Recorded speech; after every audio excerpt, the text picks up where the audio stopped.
Good morning, Aloha Friday, and I hope everyone's had a wonderful week.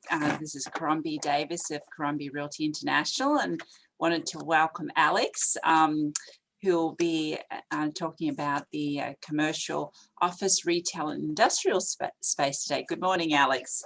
Good morning, Caron. And before we go there, I always say something a little bit, inspirational. And I think January hits us straight after Christmas, and we're not sort of in our, regular routines and getting back into routine. And one of the quotes I saw this week that reminds me of what I've been trying to do is don't be busy, be productive.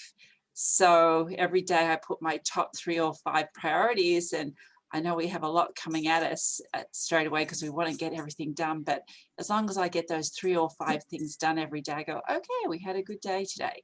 So I just wanted to share that with you this morning. And with that said, I'm very excited. Alex has put a lot of preparation in today's talk and has a lot of good information. So I'm going to let him get started with telling us what's going on in the commercial world. All right, thank you. Thanks, Caron, for having me back. Last time, my first caveat to start here is my main focus is office. So last time we strictly covered office space, but I know people want to know what's happening in retail, what's happening in industrial. So I will kind of give the higher level view of that, not my complete area of expertise, but if anybody has more questions, feel free to reach out to me after this. I can tie you in with someone in our office who is every day in the retail or the industrial market. But I did just want to get starting with retail. As everyone knows, everyone can see that's clearly the most struggling asset class, obviously, with all the shutdowns of retail stores, dining being closed, then open, then 50%, then only outdoors. So that is obviously the class that has been hit the hardest. There are some retailers on this first slide here. There are some retailers that are faring better than others. And there are certainly those that are currently actually expanding. This is just a snapshot of people that are currently expanding in the Hawaii market. And you see a lot of them, your home improvement, Home Depot, Lowe's, your grocery stores that are essential. They were never shut down. And obviously, actually, we're probably doing better than they ever have. And then your fast food, convenience stores, things like that, places that didn't rely on dine-in already. They were already a lot of takeout, drive-through. And so they are still faring very well. I'd seen some statistics that, retail obviously is going to be slow to recover. We can go to the next slide here and I'll just kind of talk through. I've seen some talks that they expect almost 50% of restaurants in Hawaii to close by the time this is all over, which is obviously extremely sad. We all have our favorite restaurants, and no doubt you've probably already lost a couple of them.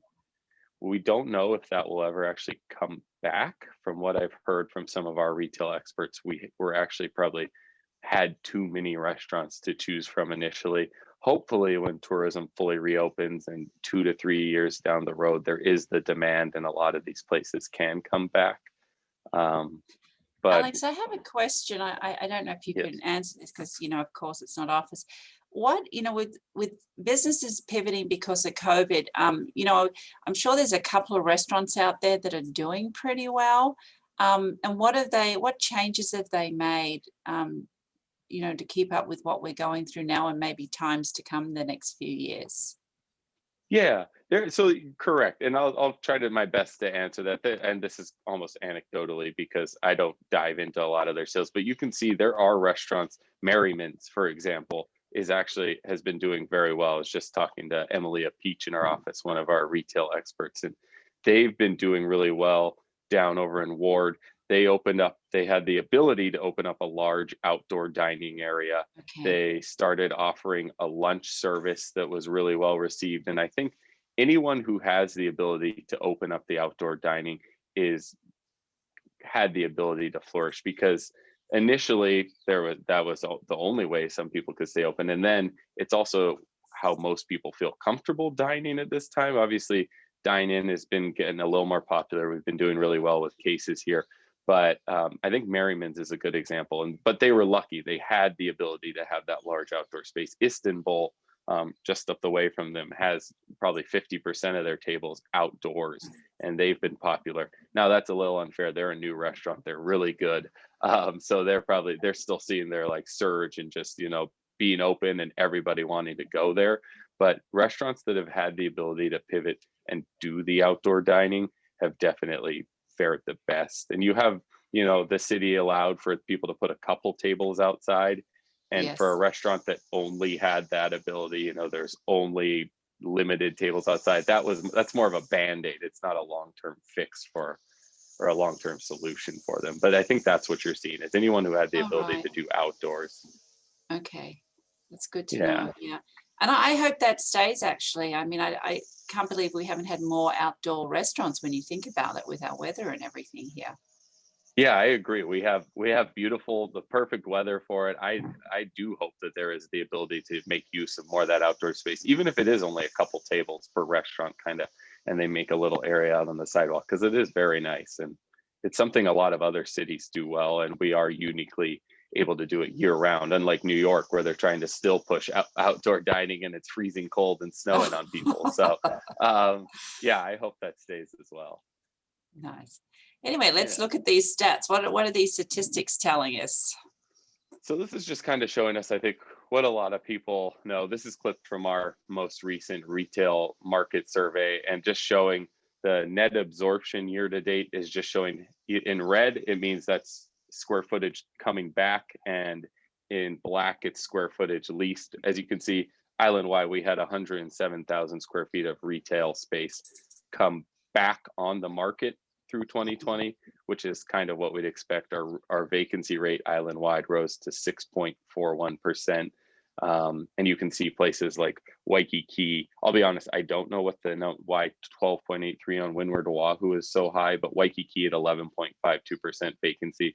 They're obviously getting crushed because of a lack of tourism, and a lot of the businesses down there relying on tourism. But one statistic that I had heard on a national call a while ago is that the US actually has 4 to 5 times more retail space per person than all of Europe.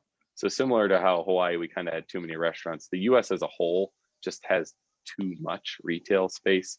So there likely will be some correction in that, and kind of transferring into industrial. There's a lot of talk of, are these big box stores, your large Sears or, your standalone Toys R Us, are they going to be able to be retrofitted into an industrial warehouse for maybe some sort of last mile distribution?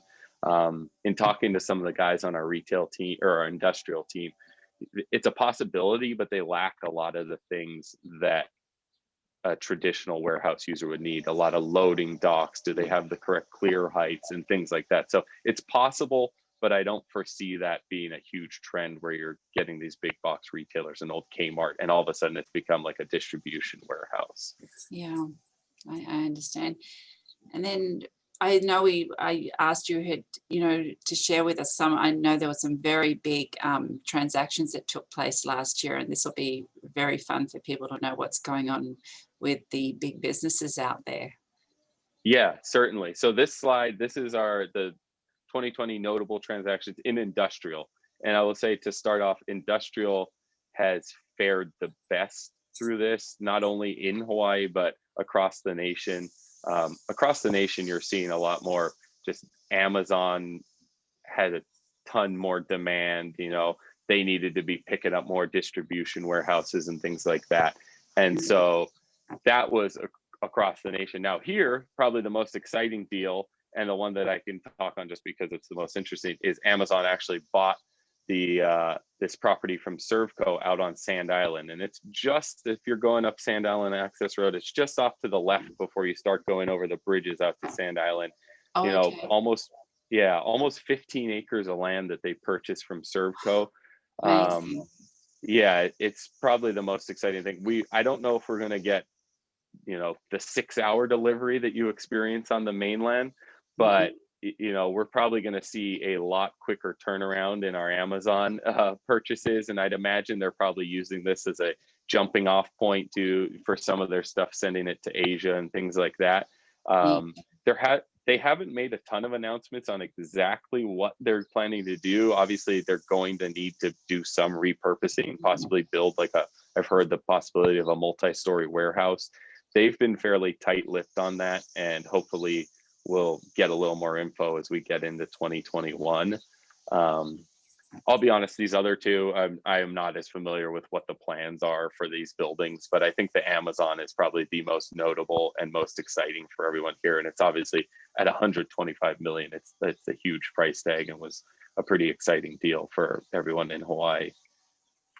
And, you know, just on a side note, if anyone out there listening to our episode today wants more information on this, we'll certainly put you in touch with an industrial specialist, just so you know. Yeah, certainly. Like I said, I'm talking high level here, but we have some guys in our office who know the industrial market like the back of their hand. So we can definitely get you connected with them if you have any needs.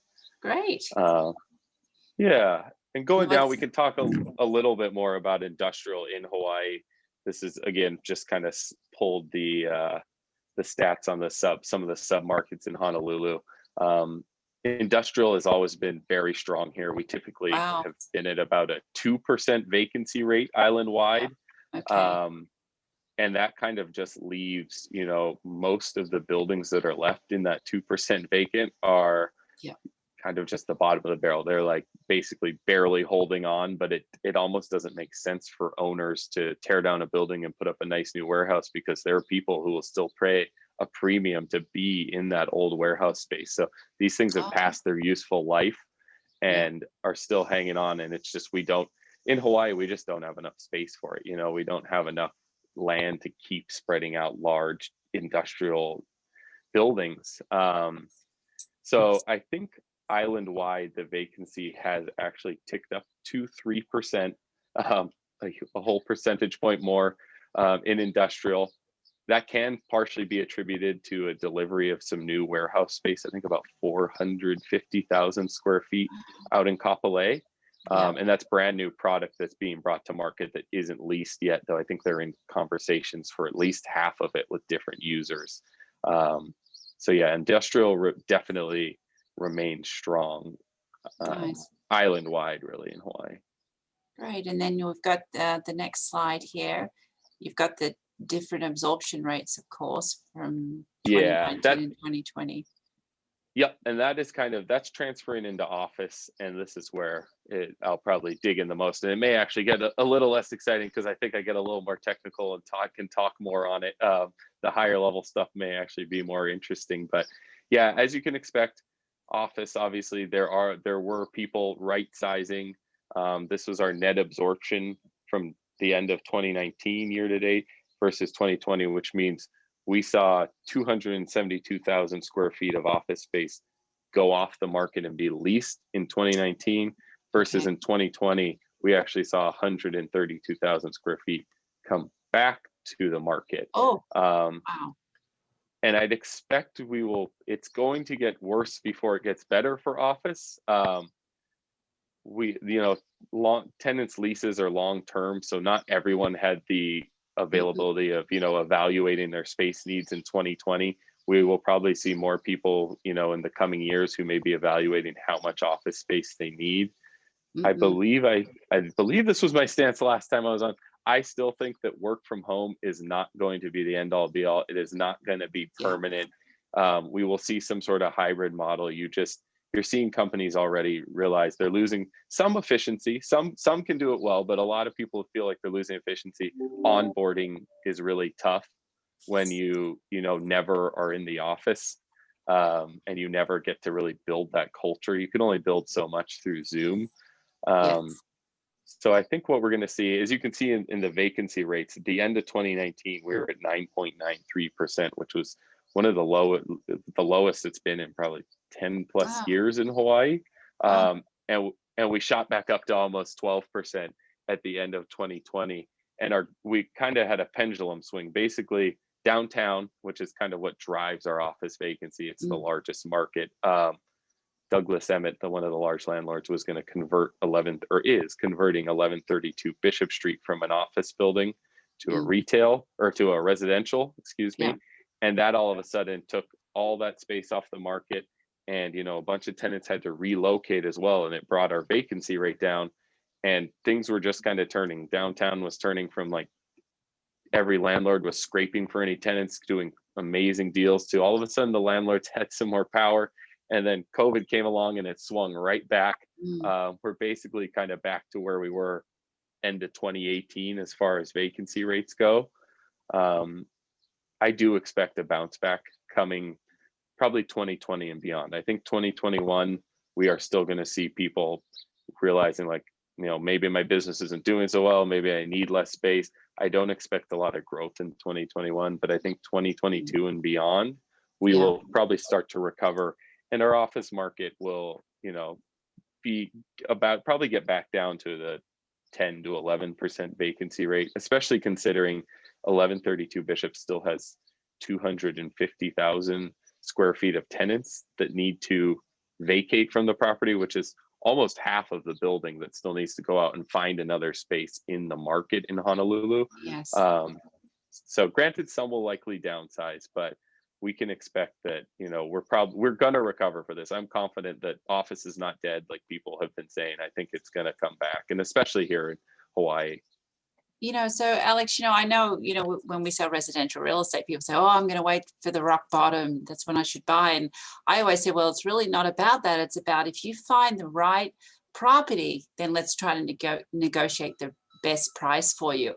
How does that sort of interrelate to if someone's looking for office space? I think that's, we're in a pretty similar situation. You can try to time the office market, now, if you were a tenant who needs to relocate, now is a great time. But, I would encourage you to probably do it now rather than wait, because I think it's only going to get better for landlords and worse for tenants.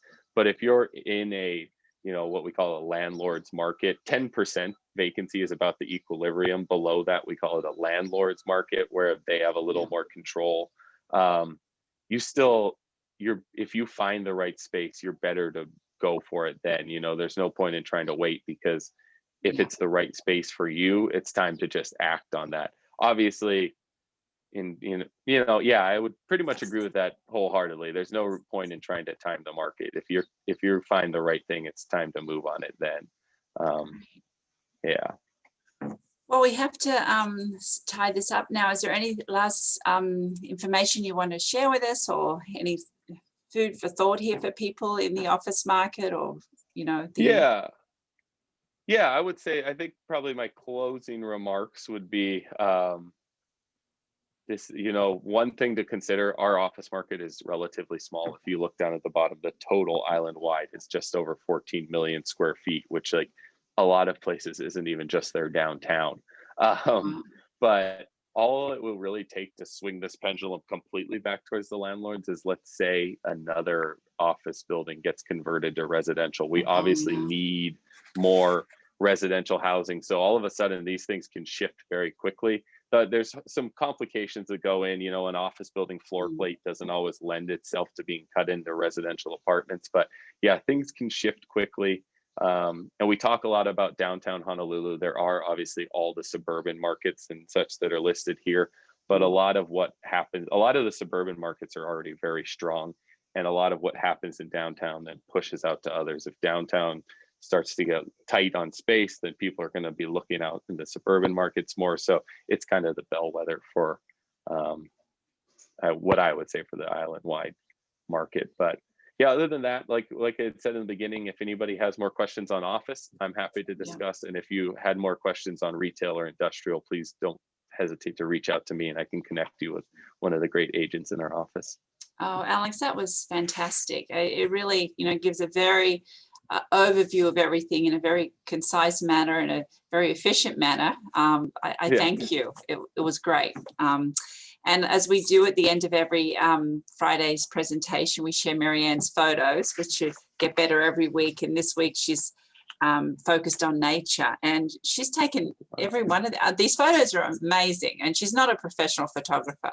This is just a hobby she does while she's not helping her clients with real estate. And of course, the butterflies representing spiritual rebirth, transformation, change, hope, and light she puts down. And the next picture is the beautiful white terns absolutely stunning. The official bird of Honolulu in 2007. Isn't that gorgeous? That's incredible. Beautiful. Yeah. I know. She took these photos. Amazing. Wow. Taking Wow. that time to really look in nature. And then the next photo, she mentions the eye-catching pink hibiscus. And I've seen a lot of pink hibiscus out lately. So this was wonderful to see this in her photos today. And then Bliss, you know, the sunsets, of course, and the beautiful skies, just stunning. We never get tired of looking at that, the scenery. And of course, the sunsets at the beach again. But on that note, I wanted to thank you, Alex, so very much for visiting us again on our show, and wish you a lovely weekend, and we'll catch up later. Much aloha. Yeah. Thanks, Caron. Thanks for having me. having You're so me. welcome. Okay, see you later. Bye. Okay, bye.